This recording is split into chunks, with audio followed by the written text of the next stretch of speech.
Boa tarde.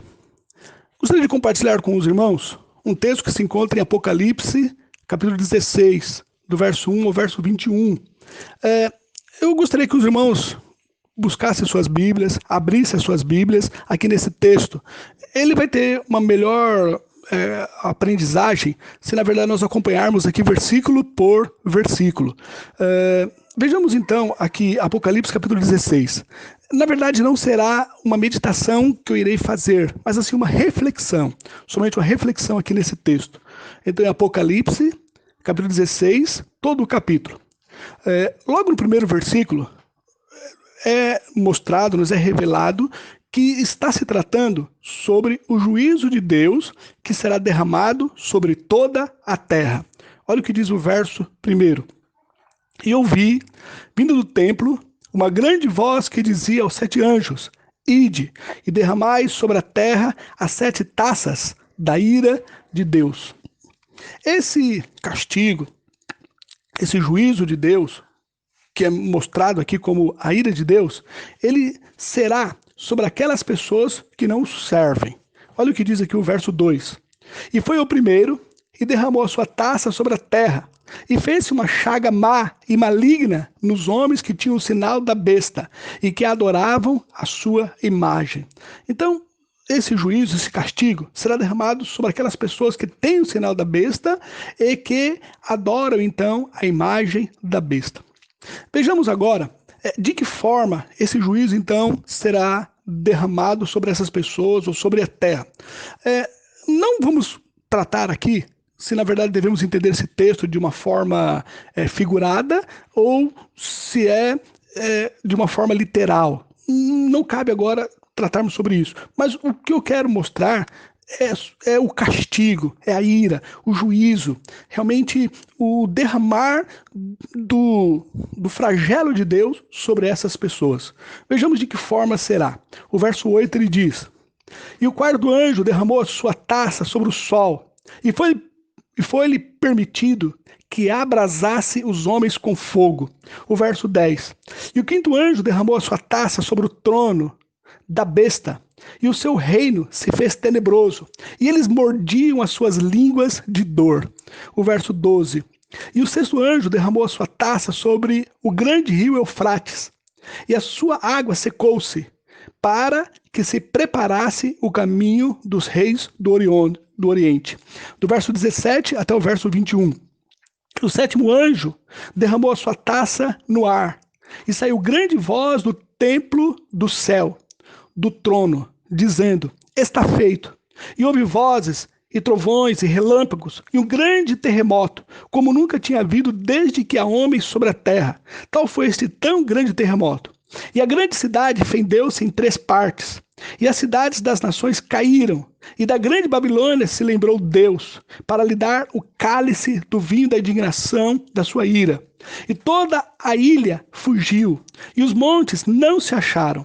E sobre os montes caiu do céu uma grande saraiva, pedras do peso de 1 talento. E os homens blasfemaram de Deus por causa da praga da saraiva, porque a sua praga era muito grande. Então, como eu disse, o que eu quero mostrar é realmente esse juízo, esse flagelo, esse castigo, que é caracterizado, demonstrado como fosse a ira de Deus sobre essas pessoas. Não vou tratar agora se será algo literal ou somente figurado, que devemos ver esse texto, mas sim o princípio dele, que mostra sobre esse derramar do furor, da ira, do castigo, do juízo de Deus sobre essas pessoas. Esse juízo, ele vai atingir não só os homens, mas também toda criatura que vive nas águas. Olha o que diz o verso 3 e o verso 4. E o segundo anjo derramou a sua taça no mar, que se tornou em sangue, como de um morto, e morreu no mar toda a alma vivente. E o terceiro anjo derramou a sua taça nos rios e nas fontes das águas, e se tornaram em sangue. Esse juízo, esse castigo de Deus, que virá então sobre essas pessoas que adoram a besta, virá então com muito ardor, será algo tenebroso. Mas o texto nos mostra que isso ocorreu em virtude deles serem merecedores. Olha o que diz o verso 6.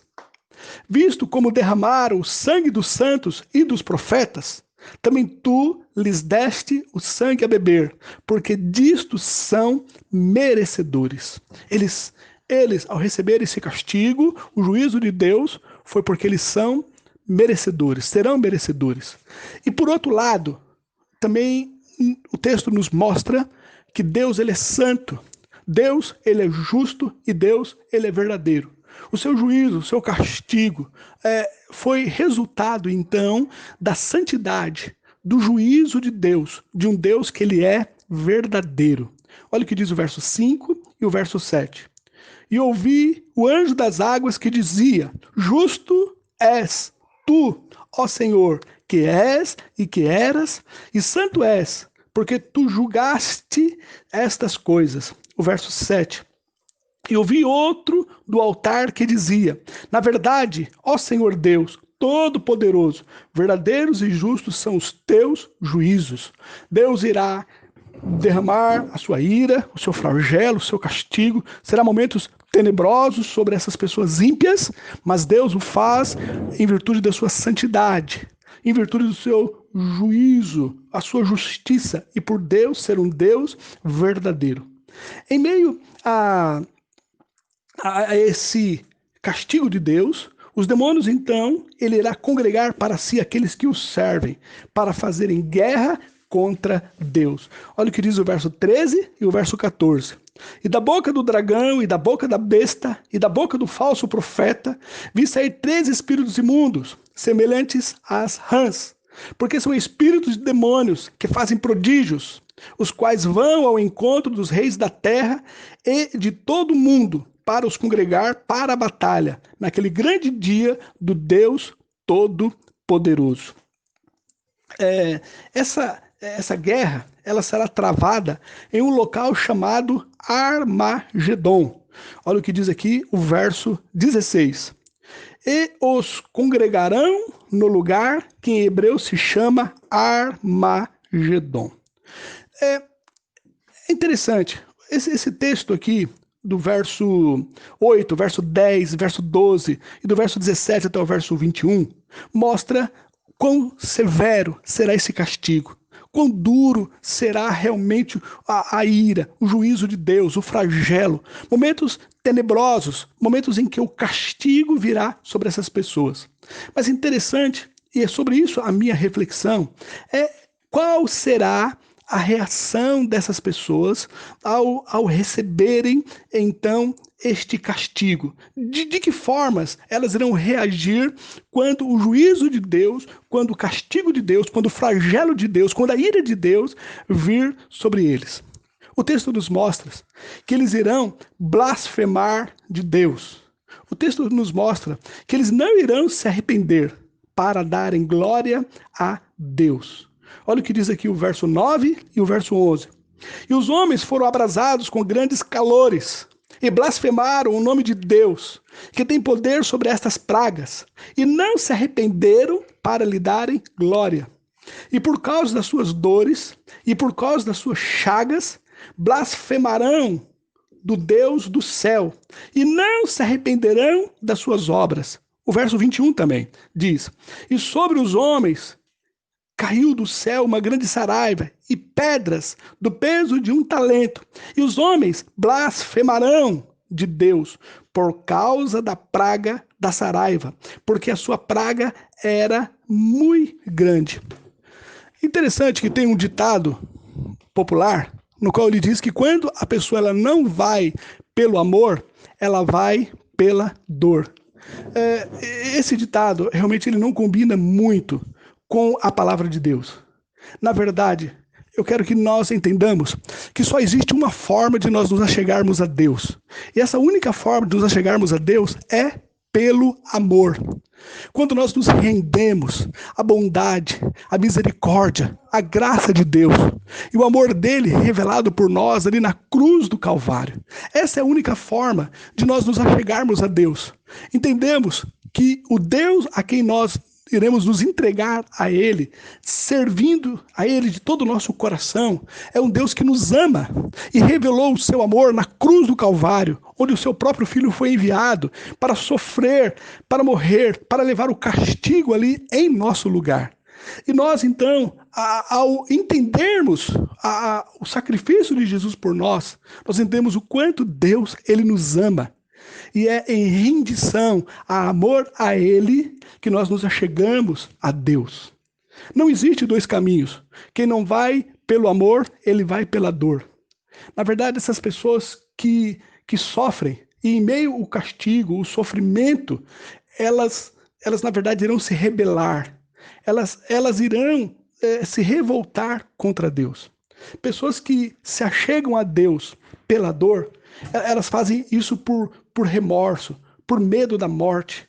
E elas então se achegam a Deus, mas não é com o coração disposto a servi-lo. Em momento oportuno, elas irão abandonar a Deus. O que ocorre é o seguinte: existem pessoas que, em meio à dor, elas se achegam a Deus por amor. Não é que elas se achegam pela dor, mas em meio à dor, em meio ao sofrimento, em meio àquele momento de castigo, de juízo de Deus. Então, elas abrem o coração à bondade, ao amor de Deus e se achegam a Deus pelo amor. E essas verdadeiramente se convertem. Essas verdadeiramente, elas entregam a sua vida a Deus. Porque em meio ao sofrimento, o castigo ou a dor, elas reconhecem o amor de Deus e se rendem a Ele.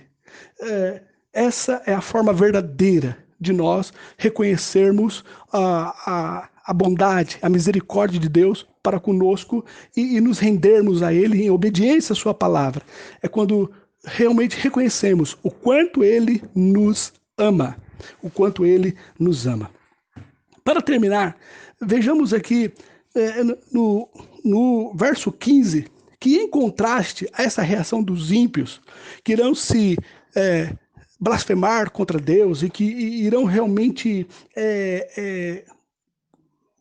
jogar toda a sua revolta contra Deus e não irão se arrepender e não irão dar glória a Deus, haverá aquelas pessoas que irão, em meio a essas pragas que serão lançadas sobre a terra, elas também serão atingidas. Mas qual deve ser a reação delas? Olha o que diz aqui o verso 15, no qual diz: eis que venho como ladrão, bem-aventurado aquele que vigia e guarda as suas roupas, para que não ande nu, e não se vejam as suas vergonhas. Então, qual deverá ser a nossa reação? Nós deveremos vigiar. O texto diz, o verso 15, eis que venho como ladrão, bem-aventurado aquele que vigia. Então, nós não sabemos a hora quando Jesus ele virá. Então, cabe a nós vigiarmos, cabe a nós estarmos realmente atentos, sempre buscando obedecer a Deus, em vigilância. Em segundo momento, cabe a nós estarmos andando em santidade. Diz aqui a segunda parte do verso 15, e guarda as suas roupas, para que não ande nu, e não se vejam as suas vergonhas.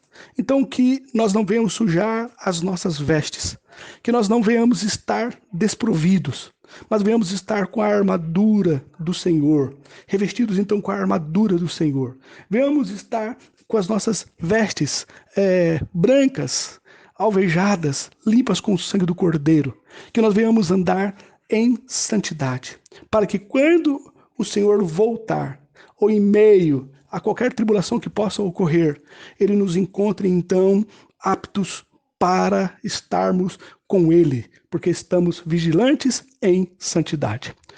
Que Deus nos abençoe.